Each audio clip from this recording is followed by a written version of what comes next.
Today we will talk about active and passive voice or passive and active voice. But before moving forward, it is necessary for us to make a difference between what are the passive and what are the actives.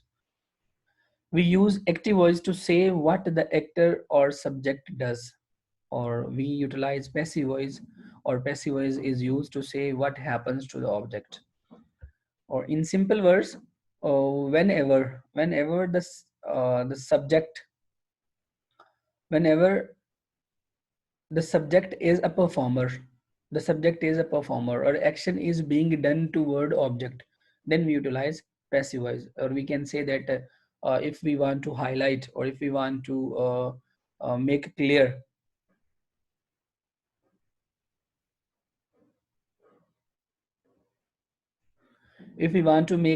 about the perception of the subject, or we want to highlight the information related to subject, so we utilize active voice. Or if there is something that are most important toward object, uh, if there is something that are most associated or that are most important for object, in that situation we utilize passive voice. Or in simple words, or in simple words, in active voice subject is being focused, और in passive voice object is being focused. और जब हम active voice की बात करते हैं वहां पर सब्जेक्ट फोकस होता है, जहां पर हम पैसिव वॉइस की बात करते हैं वहां पर ऑब्जेक्ट फोकस होता है, वहां पर सब्जेक्ट माइनर होता है. नेक्स्ट हमारे पास जो हम इस कन्वर्सेशन को लेके चलते हैं, एज मैंने पहले बताया था कि व्हाट इज पैसिव वॉइस. ये पैसिव वॉइस क्या है? Passive voice is used when the focus is on the action not and the actor. Actor performer को बोलते हैं, परफॉर्मर सब्जेक्ट को बोलते हैं. ठीक है, एक्टर और सब्जेक्ट एक ही चीज होती है. कहते हैं कि हम पैसिव वॉइस तब इस्तेमाल करते हैं जब हमारा फोकस एक्शन पर होता है, बल्कि सब्जेक्ट के ऊपर नहीं होता. जैसे कि my grandfather built a house. ठीक है, तो यहाँ पर माय ग्रैंडफादर जो है, हम ये my grandfather built a house, तो यहाँ पर फोकस कौन सा आ रहा है? माय ग्रैंडफादर के ऊपर आ रहा है. यहाँ पर ये माय ग्रैंडफादर जो है, यहाँ पर ये सब्जेक्ट का काम कर रहा है. लेकिन बिल्ट अ हाउस, यहाँ पर ये हाउस जो है यहाँ पर ऑब्जेक्ट है. तो यहाँ पर अगर हम पैसिव वॉइस इसका बनाएंगे तो हम कहते हैं a house was built by my grandfather. तो यहाँ पर फोकस ये हाउस हुआ, यहाँ पर फोकस माय ग्रैंडफादर हुआ. जहां पर जो चीज परफॉर्म करती है, अगर सब्जेक्ट फोकस है तो फिर वो एक्टिव वॉइस है, अगर ऑब्जेक्ट फोकस है तो देन वो पैसिव वॉइस है. हमें यही क्लियर करना है कि अगर जुमले में सब्जेक्ट फोकस किया जा रहा है तो फिर वो एक्टिव वॉइस कंसीडर होता है, और अगर वहां पर ऑब्जेक्ट फोकस किया जा रहा है तो वो पैसिव वॉइस होगा. It's mean in active voice subject is focused, और in passive voice object is focused. मजीद देखते हैं जनरल स्ट्रक्चर क्या होता है. अगर आपके पास बी इस्तेमाल हो रहा है, बी मतलब कि आपके पास बी से मुराद है कि आप प्रेजेंट इंडेफिनिट की बात कर लें, सॉरी आप प्रेजेंट कंटिन्यू की बात कर लें, आप पास्ट कंटिन्यू की बात कर लें, आप इसके अलावा प्रेजेंट परफेक्ट कंटिन्यू की बात कर लें, या आप कह लें कि बिल्कुल प्रेजेंट परफेक्ट कंटिन्यू तो नहीं हम कह सकते, लेकिन present continue, past continue and future continue, अगर आपके पास ये चीज़ें इस्तेमाल होती हैं तो हम इसे कन्वर्ट किस तरह से करते हैं. फर्स्ट ऑफ ऑल मैं यहाँ पर शेयर जो है वो चेंज कर रहा हूँ स्क्रीन को, आपको क्लैरिफाई करने के लिए. हम कुछ चेंज कर लें यहाँ पर. ये स्लाइड आज इतनी दूर क्यों है जी. न्यू शेयर लेते हैं हम, यहाँ पर व्हाइट बोर्ड को चेक करते हैं और हम देखते हैं. फर्स्ट ऑफ ऑल हम देखते हैं यहाँ पर, आप कह लें कि इंडेफिनिट जो है, इंडेफिनिट इंडेफिनिट हमारे पास तीनों ही कंसिडर किए जाएंगे. इंडेफिनिट से मुराद हमारे पास प्रेजेंट का इंडेफिनिट है, ठीक है, फिर हमारे पास इसी के दरमियान पास्ट का इंडेफिनिट है, और इसी के दरमियान हमारे पास फ्यूचर का इंडेफिनिट है. इन तीनों के इंडेफिनिट की बात करते हैं. तो जब इंडेफिनिट की बात करते हैं तो ये जो कन्वर्ट होंगे, मतलब कि प्रेजेंट जो है, प्रेजेंट इंडेफिनिट जो है, अगर आपने टेंस की चेंजेस मैंने कहा था आप लोग पढ़ के आइएगा, अगर आप लोगों ने पढ़ी है तो प्रेजेंट इंडेफिनिट जो होगा, इट्स मीन जो प्रेजेंट इंडेफिनिट जो है ये कन्वर्ट होगा प्रेजेंट प्रोग्रेसिव में.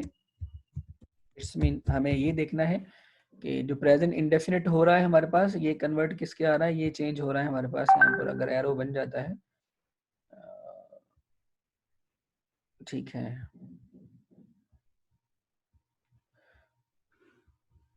इस तरह रेस कर दें.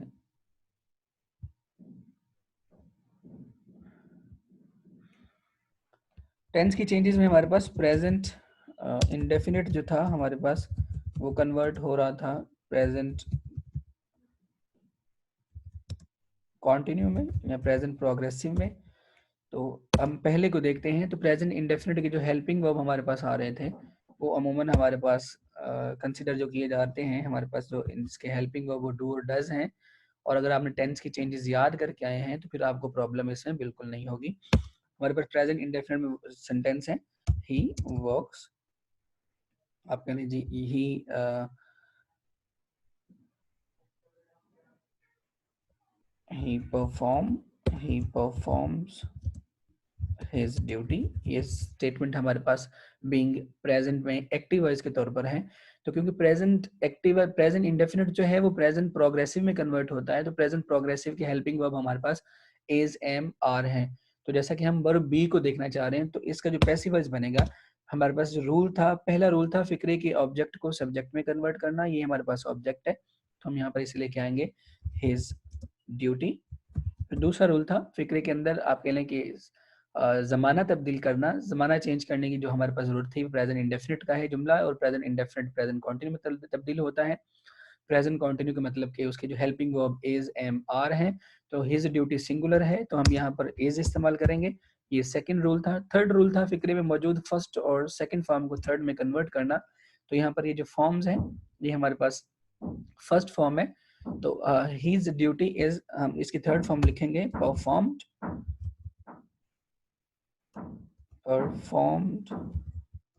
ठीक है। अब फोर्थ रूल था फिक्रे में बाय का एडिशन करेंगे, तो हमने बाय का एडिशन कर दिया।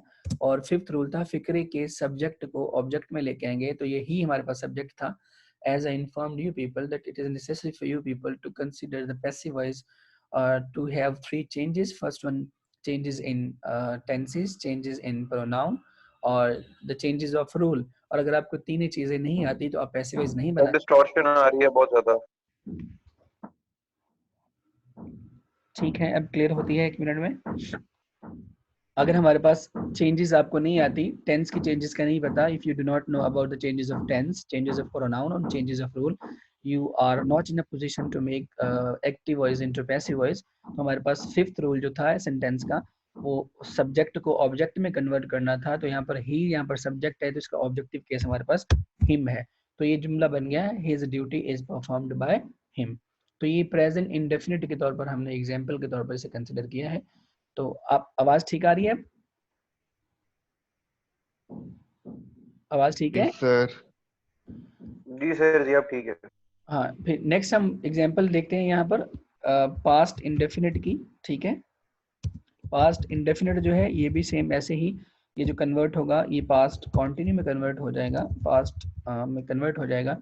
तो इसका हम सेंटेंस अगर लिखते हैं तो हम जुमला यही अगर देख लें तो कोई प्रॉब्लम हर्ज नहीं है। यहाँ हम कहते हैं ही डिड हिज वर्क, हम इसे इस तरह से लिख लेते हैं। और अब यहाँ पर देखें तो फिर अगेन अगेन अगेन हम इसी के ऊपर वही 5 रूल जो हैं वो अप्लाई करेंगे। आपको पता होना चाहिए पास्ट इंडेफिनिट के हेल्पिंग वर्ब कौन से हैं। पास्ट इंडेफिनिट के हेल्पिंग वर्ब डिड है और इसमें सेकंड फॉर्म इस्तेमाल होती है। तो यहाँ पर डिड ये इस्तेमाल जो हुआ है स्टेटमेंट में, यहाँ पर एज ए हेल्पिंग वर्ब नहीं है, ये डू की सेकंड फॉर्म है। ठीक है, उसने अपना काम डिस्टॉर्शन हो रही है बीच में फिर हो रही है। सर। वैसे दरवाजा तो मैंने खोल दिया है। पास्ट इंडेफिनिट का जो हेल्पिंग वर्ब है वो डिड है और पास्ट कंटिन्यू का हेल्पिंग वर्ब वाज एंड वर है। तो इसे जब हम इसे कन्वर्ट करेंगे पैसिव वॉइस में तो हम इसमें से आप फाइंड आउट करेंगे where is a subject, where is object and where is a verb. तो यहाँ पर ही सब्जेक्ट है, डिड यहाँ पर वर्ब है, हिज वर्क यहाँ पर ऑब्जेक्ट है। तो यहाँ पर सबसे पहले हिज वर्क जो है इसे हम कन्वर्ट करेंगे, ये एक ऑब्जेक्ट है तो इसे हम सब्जेक्ट में लेके जाएंगे, तो हम लिखेंगे हिज वर्क। देन क्योंकि ये पास कंटिन्यू में कन्वर्ट होगा तो पास कंटिन्यू की हेल्पिंग वर्ब हमारे पास जो है वो वाज एंड वर है, हिज वर्क सिंगुलर है तो हम लिखेंगे यहाँ पर वाज। सेकंड रूल हमने अप्लाई कर दिया। थर्ड रूल है फिक्रे में मौजूद फर्स्ट सेकंड और थर्ड से फर्स्ट सेकंड फॉर्म को थर्ड में कन्वर्ट करना। तो यहाँ पर डिड सेकंड फॉर्म है तो डू डिड और डन होता है तो हम लिखेंगे his work was done, third form of verb लिख दी। फोर्थ रूल हमारे पास जो है वो बाय का एडिशन है, अगेन हम बाय का एडिशन करेंगे, his work was done by और ही जो है ये कन्वर्ट हो जाएगा हिम में। तो लिहाजा ये आपका पास्ट इंडेफिनिट का स्ट्रक्चर भी बन गया। यहाँ पर कोई क्वेश्चन है अब यहाँ पर तो आप पूछ सकते हैं मुझसे। फिर थर्ड आपके पास जो मिलता है वो हमारे पास है फ्यूचर इंडेफिनिट का। तो फ्यूचर इंडेफिनिट जो है वो भी सेम फर्स्ट फॉर्म जो है आप कह लीजिए फ्यूचर इंडेफिनिट जो है वो कन्वर्ट होगा फ्यूचर कॉन्टिन्यू में। अगर आप गौर करें तो पास्ट इंडेफिनिट जो है, तीनों indefinite, past indefinite, present indefinite और फ्यूचर इंडेफिनिट, ये अपने से नेक्स्ट टेंस में कन्वर्ट हो रहे हैं। पास्ट इंडेफिनिट के बाद पास्ट कंटिन्यू आता है तो वो पास्ट कंटिन्यू में कन्वर्ट हो गया है। प्रेजेंट इंडेफिनिट के बाद प्रेजेंट कंटिन्यू आता है तो प्रेजेंट कंटिन्यू में कन्वर्ट हो गया है। फ्यूचर इंडेफिनिट के बाद फ्यूचर कंटिन्यू आता है तो फ्यूचर कंटिन्यू में कन्वर्ट हो गया है। जैसे कि अगेन लिखते हैं will you will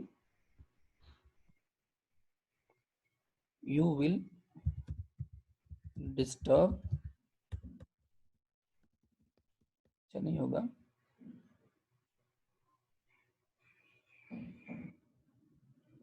you will make a question, आप एक क्वेश्चन बनाएंगे या आप एक क्वेश्चन करेंगे। तो यहाँ पर ये अगेन हमारे पास फ्यूचर इंडेफिनिट का सेंटेंस है, सेम वही 5 रूल्स अप्लाई होंगे।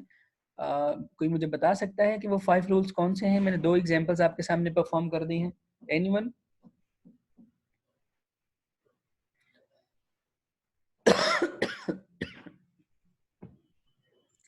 किसी को नहीं 5 रूल्स याद भी जुबानी?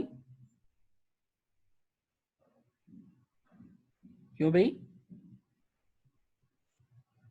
हेलो, जी सर। वो 5 रूल्स कौन से हैं? सर वो नहीं पता। सर सबसे पहले सब्जेक्ट को ऑब्जेक्ट बनाएंगे, ठीक है, उसके बाद सर हम लोग क्या कहते हैं प्रोनाउन यूज करेंगे जो भी होगा सर, नहीं बेटे, फिर मैंने थर्ड मैंने फॉर्म में मैंने कन्वर्ट करेंगे। आप लोगों से मैंने इसीलिए कहा था कि आप लोग याद करके आइएगा, चेंजेस याद करके आइएगा, उसके बगैर पैसिव्स नहीं बनेंगे। पहला रूल था फिक्रे में मौजूद ऑब्जेक्ट को सब्जेक्ट में कन्वर्ट करते हैं। सेकंड रूल था फिक्रे में मौजूद जमाना तब्दील करते हैं। थर्ड रूल था फिक्रे की फर्स्ट और सेकंड फॉर्म को थर्ड में कन्वर्ट करते हैं। फोर्थ रूल था फिक्रे की बाय का एडिशन करेंगे। और फिफ्थ रूल जो था फिक्रे के सब्जेक्ट को ऑब्जेक्ट में लेके आएंगे। तो 5 रूल्स अगेन मैं यहाँ पर इम्प्लीमेंट करने लगा हूँ। तो यहाँ पर आ क्वेश्चन जो है ये यहाँ पर ऑब्जेक्ट है, हम लिखेंगे अ क्वेश्चन। और क्वेश्चन फिर विल जो है ये फ्यूचर इंडेफिनिट की एग्जाम सिंबल है, तो ये फ्यूचर कंटिन्यू में जाएगा तो ये विल बी चला जाएगा। अ क्वेश्चन विल बी, फिर ठीक है मेक इस थर्ड फॉर्म होगी made, a question will be made, फिर बाय का एडिशन होगा और यू योर यू होता है, अगेन यहाँ पर यू आ जाएगा। तो ये हमारे पास इस्तेमाल हो रहा है। हम इसे पैसिव वॉइस के तौर पर इंडेफिनिट के जो सेंटेंसेस हैं हमने वो सिंपल सेंटेंसेस, पॉजिटिव जुमले हम जिसे कहते हैं, वो हमने बनाए हैं। तो अभी तक किसी को क्वेश्चन है तो कोई क्वेश्चन आप लोग पूछ सकते हैं, मुझसे बात कर सकते हैं, ठीक है। ये हमारे पास था, आप कह लें कि फ्यूचर इंडेफिनिट का स्ट्रक्चर था। इसी तरह जितने भी टेंसेस हैं हमारे पास 8 टेंसेस का आप कह लें कि पैसिव वॉइस बनता है। प्रेजेंट इंडेफिनिट का, प्रेजेंट इंडेफिनिट, तीनों इनका पैसिव वॉइस बनता है। फिर इसी तरह जो परफेक्ट हैं तीनों उनका बनता है, और 6 हो जाएंगे। प्रेजेंट इंडेफिनिट के 3 हो जाएंगे, मतलब इंडेफिनिट 3 है, प्रेजेंट इंडेफिनिट, पास्ट इंडेफिनिट और फ्यूचर इंडेफिनिट। परफेक्ट भी 3 है, present perfect, future perfect and आप कह लें कि पास्ट परफेक्ट। ये 6 ये हो जाएंगे। फिर इसी तरह 2 प्रोग्रेसिव का बनेगा, प्रेजेंट प्रोग्रेसिव का भी बनेगा और पास्ट प्रोग्रेसिव का भी बनेगा। फ्यूचर प्रोग्रेसिव का पैसिव वॉइस नहीं बनता और परफेक्ट प्रोग्रेसिव जो तीनों हैं उनका पैसिव वॉइस में नहीं बनता। ये चारों पैसिव वॉइस हमारे कॉन्टेक्स्ट में नहीं बनते, हमारे कॉन्टेक्स्ट में नहीं बनते। वैसे ये बना लेते हैं लोग और लोग इस्तेमाल भी करते हैं, लेकिन हम इसका इस्तेमाल नहीं करते, लिहाजा हम ये पढ़ते भी नहीं और हमें यही कहा जाता है कि हम इसके पैसिव वॉइस नहीं बनाते। 8 टेंसेस का बनता है, 3 इंडेफिनिट, 3 परफेक्ट और 2 प्रोग्रेसिव। ये 8 टेंसेस का जो पैसिव वॉइस है इन सब का ऐसे सेम स्ट्रक्चर पे बनेगा। मैं यहाँ पर एक लॉन्ग हेल्पिंग वर्ब की एग्जांपल ले लेता हूँ। अगेन यहाँ पर वापस चलते हैं हम न्यू शेयर के ऊपर। तो यहाँ पर देखें, उसने स्टोल माय बाइक, ये पास्ट इंडेफिनिट का स्टेटमेंट है। तो माय बाइक वाज स्टोलन, तो ये उसने बना दिया पास्ट इंडेफिनिट का स्टेटमेंट जो है उसने वर्ब बी के साथ बनाया है, वाज और वर्ब बी से मुराद इज, एम, आर, वाज, वर और साथ में हैज बीन, हैव बीन और हैड बीन होता है। बी की सारी हालतें इसमें ऐड हो रही होती हैं।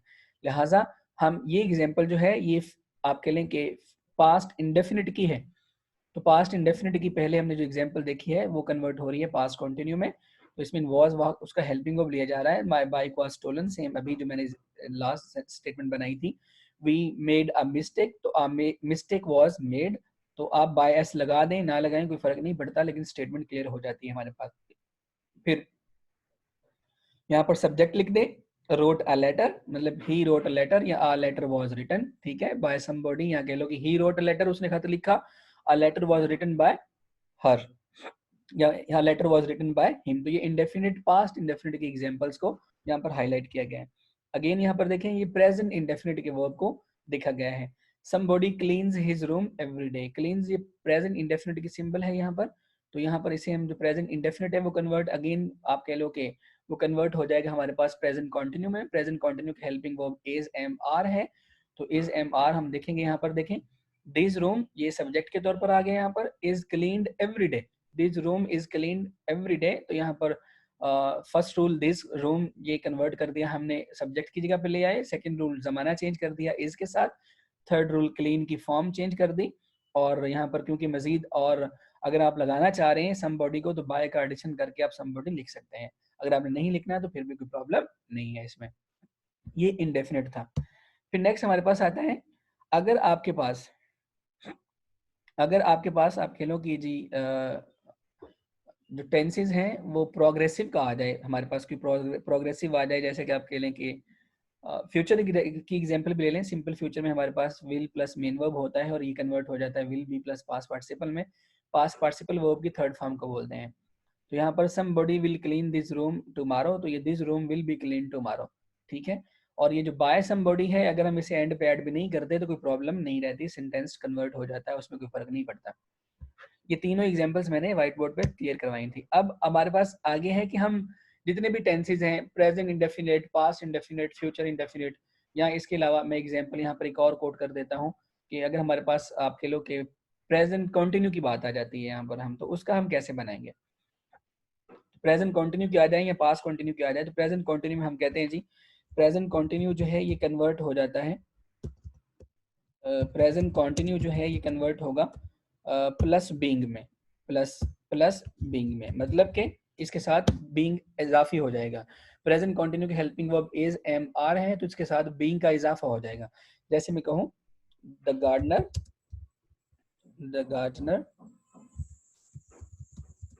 इज वाटरिंग द प्लांट, ये हमारे पास सेंटेंस है। ये हमारे पास प्रेजेंट कंटिन्यू की स्टेटमेंट है और इस प्रेजेंट कंटिन्यू की स्टेटमेंट को हम कन्वर्ट कर रहे हैं पैसिव वॉइस में। तो प्लस बीइंग में कैसे होगा ये प्लस बीइंग में हम इसे इस्तेमाल करेंगे कि ये द प्लांट, ये जो है हमारे पास ऑब्जेक्ट के तौर पर इस्तेमाल हुआ है, हम इसे लिखेंगे द प्लांट, ठीक है, द प्लांट। अब इज है तो ये सिंगुलर है, प्लांट भी सिंगुलर है, तो इज बीइंग आ जाएगा क्योंकि इज बीइंग में कन्वर्ट हो रहा है। The plant is being watered, third form of verb is being watered by the gardener. आपने लिखना है तो आप लिख सकते हैं, अगर नहीं लिखना है तो कोई मसला नहीं है। यहाँ पर first rule the plant, second rule tense change कर दिया हमने, थर्ड रूल जो हमारे पास जो है वो हमने थर्ड फॉर्म लगा दी, फोर्थ रूल बाय लगा दिया, फिफ्थ रूल ऑब्जेक्ट चेंज कर दिया हमने। तो लिहाजा ये एग्जाम्पल थी हमारे पास प्रेजेंट कंटिन्यू की। इसी तरह आप बना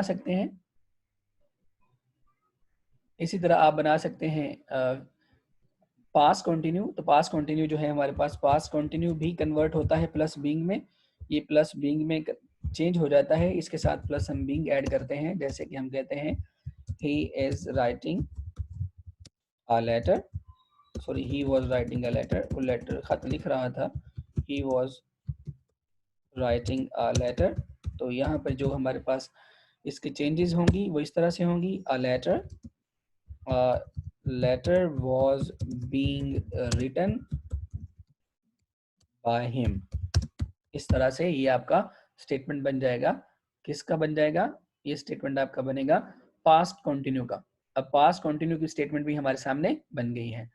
अब एक और एग्जांपल ले लेते हैं हम, जैसा कि हम जिसमें डबल हेल्पिंग वर्ब आ जाता है, जैसे कि ही, ये हम हेलो कोई प्रॉब्लम?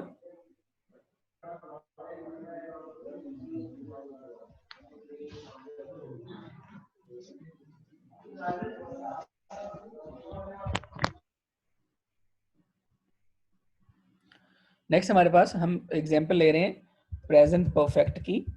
प्रेजेंट परफेक्ट की बात कर लें, पास्ट परफेक्ट की बात कर लें या फ्यूचर परफेक्ट की बात कर लें, सेम मेथड रहेगा।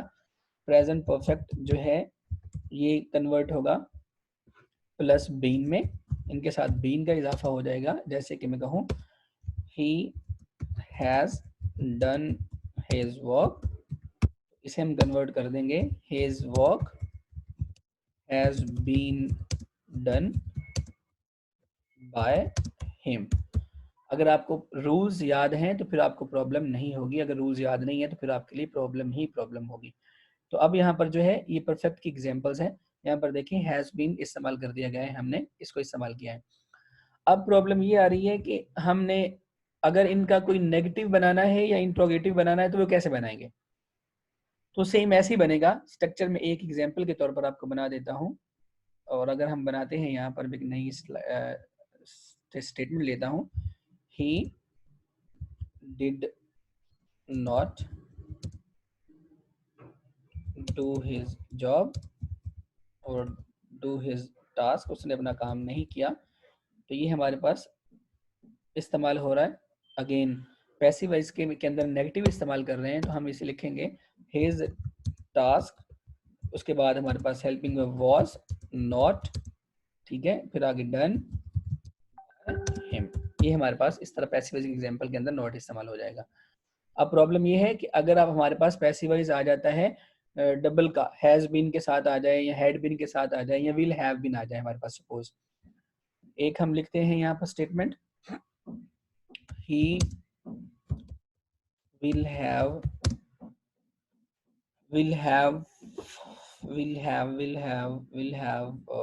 he will have taken his exam, वो अपने एग्जाम ले रहा और ले चुका होगा।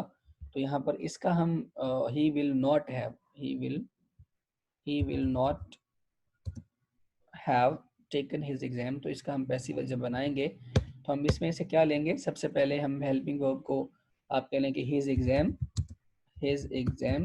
फिर will अगेन, फिर not, फिर have, then been, फिर his exam will not have been taken। ये इस तरह से होगा। ये आपका नेगेटिव का स्ट्रक्चर है, इसे हम नेगेटिव के तौर पर भी कंसिडर कर सकते हैं। लेकिन अगेन अगर आपके पास कोई इंट्रोगेटिव आ जाता है, जैसे कि लिखा जाए will he have taken his exam, तो रूल सेम रहेंगे। ये क्वेश्चन है तो क्वेश्चन को हम क्या करेंगे, will जो है his exam जो है, his exam क्योंकि सिंगुलर है तो will भी सिंगुलर रहेगा, will his exam, ठीक है, have been taken। अब ये इस तरह से बन जाएगा। अगर आपने बाय लगाना है तो आप लगा सकते हैं, अगर नहीं लगाना तो कोई मसला नहीं है। ये आपके स्ट्रक्चर्स हैं जो आप टेंसेस की बात करते हैं। आप किसी भी टेंस की बात कर लें, प्रेजेंट इंडेफिनिट की, पास्ट इंडेफिनिट की, फ्यूचर इंडेफिनिट की, present continue, past continue, future continue, या प्रेजेंट परफेक्ट या पास्ट परफेक्ट या फ्यूचर परफेक्ट, तो सब के एक एक एग्जांपल्स मैंने तौर पर आपको बना दिए, इसमें कोई प्रॉब्लम नहीं है। और अगर आपको कोई थोड़ा बहुत मसला होगा तो मेरा ख्याल नहीं होगा। इसके अलावा बनते हैं मूडल के हेल्पिंग वर्ब। मूडल इन्फिनेटिव जो होते हैं, जैसे कि विल है, वुड है, शुड है, मे है, माइट है, तो इनका कैसे हेल्पिंग वर्ब बनेगा? इनका हेल्पिंग वर्ब भी आप इसी तरह है, आप अगर हम मूडल के साथ बनाना चाह रहे हैं तो ये भी सेम ही हमारे पास बनेंगे। ये बीन की एग्जांपल्स हैं, हैड बीन की एग्जांपल्स हैं, जो अभी मैंने आपको कुछ एग्जांपल्स दी हैं। हैज के साथ मैंने भी करके दिया था जुमला, somebody has cleaned his room, तो यहाँ पर this room आप कह लें कि this room looks nice, sorry this somebody has cleaned this room, तो this room has been cleaned आ जाएगा, या it has been cleaned आ जाएगा। this room looks nice है तो it has been cleaned आप इस तरह से लिख सकते हैं, या आप कह सकते हैं this room has been cleaned by somebody। तो यहाँ पर परफेक्ट की एग्जाम्पल्स हैं। अगेन यहाँ पर ये हैड, ये पास्ट परफेक्ट की एग्जाम्पल है, और ये हमारे पास अगेन हम कंटिन्यू की तरफ बढ़ रहे हैं, जो मैं पहले आपको बता चुका हूँ। somebody is cleaning this room at the moment, तो this room is being का इजाफा किया जा रहा है कंटिन्यू के साथ। फिर हमारे पास ये पास कंटिन्यू है, तो पास कंटिन्यू में प्लस बीइंग का इजाफा किया जा रहा है। यहाँ पर देखें वाज और plus being plus past participle आ रहा है। फिर इसी तरह जो मैंने सभी एग्जांपल दे चुका हूँ। अब प्रॉब्लम है कि समटाइम ऐसा होता है कि जुमले में दो ऑब्जेक्ट आ जाते हैं। दो ऑब्जेक्ट जब आते हैं वर्ब्स विद टू एग्जांपल के साथ या टू ऑब्जेक्ट के साथ, तो जब लिखा है जैसे कि टू ऑब्जेक्ट जैन या John wrote a letter to Jack, यहाँ पर अ लेटर भी ऑब्जेक्ट है और जैक भी ऑब्जेक्ट है। तो आप इसे आप दो तरह से बना सकते हैं। पहला ये है कि जैन रोट अ लेटर, देखें यहाँ पर क्या कर रहा है, यहाँ पर a letter was written by John, ठीक है, पहला ये बना दिया उसने, a letter was written by John, ठीक है। दूसरा ये भी बना सकता है Jack was written a letter, लेकिन आप इसे ज्यादा बेहतर मुनासिब कंसिडर करते हैं कि जैक रोट अ लेटर, यहाँ पे लिखा है John wrote a letter to Jack, तो यहाँ पे लिखेंगे Jack wrote a letter to John. At the end में हम टू जॉन मेंशन करेंगे। अगेन मैं आपको, ये आपको कलर्स में है शायद प्रॉब्लम करे, तो मैं यहाँ पर अगेन स्लाइड्स ले लेता हूँ ताकि आपको आसानी से समझ आ जाए।